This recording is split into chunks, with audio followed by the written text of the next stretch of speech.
We're here with episode 2 of this thing that I'm doing, waiting until the draft. It seems like the draft is gonna get pushed back, which sucks, but on the positive side of things, I can do more of these profiles ahead of the Hornets 2020 draft selection, 3rd overall.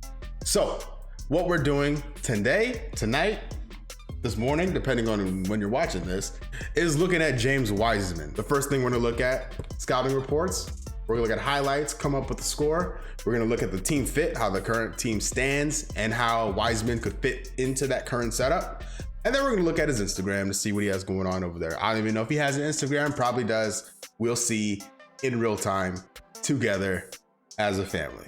Let's get into it. For comparison's sake, Anthony Edwards walked away with a strong 9.5. So for apples to apples comparison's sake, we're back on NBADraft.net on James Wiseman this time, obviously. He comes in with a whopping 98 overall. But look at the measurables. It's like, first off, 7'1", 235. Center. That right there, it just jumps off the page to you. Athleticism, size, defense, and rebounding and potential, 9s. Strength, quickness, jump shot, NBA ready, 8s. Leadership, post skills, intangibles, 7s. Number 3 in their mock draft, number 7 on their big board. That's some range there. That's actually not the most encouraging thing that they have a guy projected to go 3rd, but is 7th on the board. Here's college stats. We're gonna move on past that. This is what I want to see, really. Hassan Whiteside, DeAndre Jordan. That's weird to me because those dudes are from a different era. Wiseman has physical tools that really stand out on the court, standing 7 feet, 7'6" wingspan, and rangy frame. Love that. Considering his elite size, it is very intriguing that he brings nimble feet, agility, solid leaping ability, and long strides, making him an extremely promising big man on both ends of the floor. Love that. Has potential as paint patroller on defense, and you have to be mindful of his location when heading to the basket. Okay. Our weak side rejection. Yeah. So size, range, and length to be mentioned along the lines of top young shot blockers in the NBA. Love that. He had a reputation in high school of having a motor that ran hot and cold. There were some questions that many wanted to see answered with a full season of intense play that we didn't get to see. Wiseman showed glimpses in limited action, but he also showed that he is pretty raw in his skill set and overall basketball IQ at the moment. He's 19. I'm not knocking him for that. I'm not worried about that at all. While he is a potentially game-changing defender, he also seems a bit jumpy, looking to send shots into the stands and prone to fakes that lead to fouls or compromises the team's defensive balance on the court. That's a yikes, but that can be taught. He's 19. He's a kid still. This is what I want to see. His ability to defend on the perimeter is potentially very good for a big guy, but he has some things to learn fundamentally to realize it. So I like that. That's the fact that he has the potential to do it means a lot because we're seeing it. Like, look at the Lakers Rockets series and PJ Tucker, right?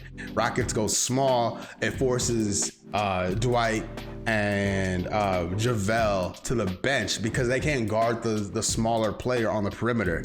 If Wiseman can give us the big man, like, offensive game, and on the defensive side, guard a smaller center or just a smaller player in general on the perimeter, that could be really useful. We could really have a best of both worlds scenario there. So that's reassuring that they are saying he has the capability to do that. So, I mean, who knows? It's a sentence on a website, but who knew? I like it. I like that. That makes me happy looking at that. I'm on a new website this time, basketballsocietyonline.com. Tall, athletic big who has the perfect frame for today's NBA. Love it. I like this. Wiseman possesses elite size and has a great frame. Both traits will help make his transition to the NBA game smooth. He's quick and agile for his size as well, and he'll create mismatches against slower centers. Love that. How early is too early to draft a center? The NBA keeps evolving. In 2013, 2014, 27 teams averaged over 10 post-ups per game. This past season, only 10 teams averaged that many. That's reflective of what we're seeing really at the highest level. Few offenses are being run through centers unless that center is a high-level creator or passer. I just think of Jokic, right? Embiid, those guys. After reading the scouting report, I gotta give James Wiseman an 8. An 8 out of 10. I know when I watch the highlights, I'm gonna get really hyped And so he's going to walk out with something higher than an 8 to balance that out. But from what I've read, it's not the most ringing endorsement of his game as compared to how it would fit in the NBA, let's say, and how things go now. He may be a transcendent scorer that we've never seen before. Who knows? He's 19. He's a kid still. Could grow a lot and change his game a ton in a very short amount of time. We don't know yet, but what I do know, what you know, is where we're going to next. We're looking at highlights, James Wiseman highlights, coming in right now. In addition to the aforementioned tools, Wiseman moves incredibly well for a player his size. In addition to the Come on. Oh my God. Oh my God. Oh, my mic. Hold up. Look at this. Tools, Wiseman moves incredibly well for a player his size. Run it back. In addition to the aforementioned tools, Wiseman moves incredibly well for a player his size. As you can see here against Evan Mobley, agile with big hands, great length, and impressive leaping ability. His tremendous coordination allows him to take. So that's why I want to read the scouting reports before they watch the highlights. Like, you got to eat your dinner before you have dessert. This is fun. Wiseman gets tons of points on the fun scale. Yeah, he'd be a lot of fun. It'd be a lot of fun to watch. A lot of fun to watch, my God. Where Wiseman can really impact the game is as a rim protector. Becoming an elite defensive anchor is his tick. All right, give me the negative stuff. I can't. This is too much. It's too much positivity. Give me the negativity. He still has a long way to go with his fundamentals and discipline on that end of the floor. He's really prone to biting on head and shot fakes and can do a much better job of reading the opponent's intentions. Yep. Wiseman is foul prone in large part because of this jumpy nature. That can be taught. Not worried about that.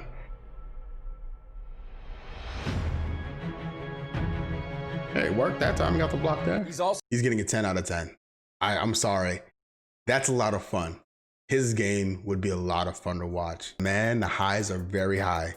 And he's 7'1" with a 7'6" wingspan. If he's there, that's a gift from the lottery gods. Moving on. We're gonna look at team fit next and give him a score based off that. Be right back. Now, the question, will he fit into the team? It's a resounding yes. A huge yes. 0.9 blocks per game. Bismack Biyombo last season. 0.9 blocks per game in 20 minutes. Right, our other center, Cody Zeller, playing 23 minutes per game, 0.4 blocks per game. What? So if what everyone is saying is true, that Wiseman can be a rim protector in the next level, it's a dub. It's an easy call to pick him third if he's there. And he really fits a very specific need, a huge need. On top of all that, the idea of dusting off the Lob City moniker and having Miles Bridges on the wing, James Wiseman on the wing, and Devontae or Terry bringing the ball up and lifting that ball into the air, and watching either one of those guys, the guy with a better run, going up and getting it and slamming it home, the Hornets become a thing. I don't know how competitive the team would be with Wiseman in the starting five. I think it'd be an improvement. Obviously, to what degree, no idea. But what I do know, that'd be really fun to watch. I don't know why I'm swearing so much. And honestly, if at some point we need some shooting out of the 5 spot, we can go small, have PJ play the 5, and just be off to the races. There's plenty of things we can do with Wiseman as part of the team. And Lob City, for Christ's sakes. You know what's coming? The big fat 10. Looks like a weird backward 6. That's a 10 out of 10 for team fit. We need a center, point blank period. First of all, I don't know how I feel about him stealing Kevin Garnett's nickname. Dock at a point for that for now. He's -1. He's in the hole right now. Looks like it's a YouTube channel. For sure checking that out right after this. But workout videos. I don't know if these guys will get a combine or like how workouts will work. Are they gonna bubble the prospects? I don't know how they're gonna do that ahead of the draft. But he's been preparing for the draft since December 2019. So all the stuff we looked at and read may not even be the case anymore. He might have just added something to his game we couldn't have ever considered. Like, is he bombing threes or something in these videos? Like, what is this? You need taller trainers. Them sticks not real, though. With Drake defense. Hello, baby. Hello, baby. There's Travis Scott. What is this? We're saying here.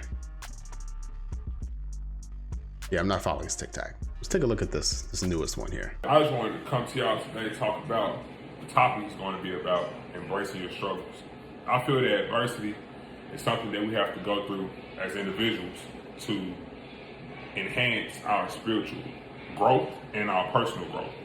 I feel that adversity is something that's vital towards our life. And even though some people might be like, man, what are you talking about, James? Adversity is something that's important because I feel that it enhances our growth as people. I feel that it enhances everything emotionally, physically, spiritually, mentally, and I feel that it just promotes change. Like, I feel that adversity is something that we have to go through. Couple of things. If the Hornets draft him, he's going to be faced with a lot of adversity. First off. Second off, I am loving this. I like this guy. 10 out of 10. 10 out of 10 for him. So he walks away with an 8, a 10, a 10, and a 10. Solid production from Mr. Wiseman. That's 38 divided by 4. That's 9.5. He got a 9.5 too. Like, all right, my grading system's all these guys are gonna walk away with 9.5s, aren't they? We'll figure this out. Thank you so much for watching. I really appreciate it. Next weekend, we're doing LaMelo Ball. So stay tuned for that. If there's anyone you want to see, please let me know in the comments. We'll do the same thing with them. And then when the draft rolls around, whenever the final draft day is, like official, whatever, before that, we'll do a final like mock, and then we'll be in it doing a live draft reaction. So stay tuned for that. We're very excited for the draft. You can't tell. Enough from me. Thank you so much for watching. I will see y'all next time. I'm out. Peace.